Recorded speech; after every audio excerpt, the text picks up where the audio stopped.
বড়ি, শুকনো লঙ্কা ভেজে এটা চাল কুমড়োর তরকারি বসিয়েছিলাম।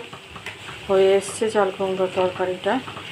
এটা নুন, হলুদ, জিরে গুঁড়ো, আদা বাটা, ধনে গুঁড়ো। এটা কিন্তু জল দিয়ে নি একটু, হ্যাঁ, এটা পুরো নিজের জলেই সেদ্ধ হয়েছে।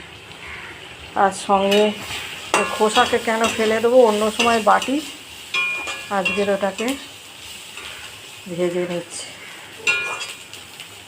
এটা হয়ে এসছে। এবার একটু ঘি আর একটু গরম মশলা দেবো। এটা পুরো জল ছাড়া রান্না হয়েছে, এতে কোনো কিন্তু জল দিইনি।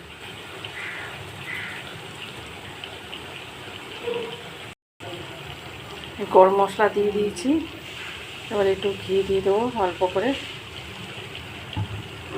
ভিডিওটা আমি আগে খুব শুরুর থেকেই করেছিলাম, কিন্তু আমার ফোনটা ভীষণ ডিস্টার্ব করে কেটে গেল, সম্পূর্ণটা দেখাতে পারলাম না। এটা ভাজাটা হয়ে এসছে।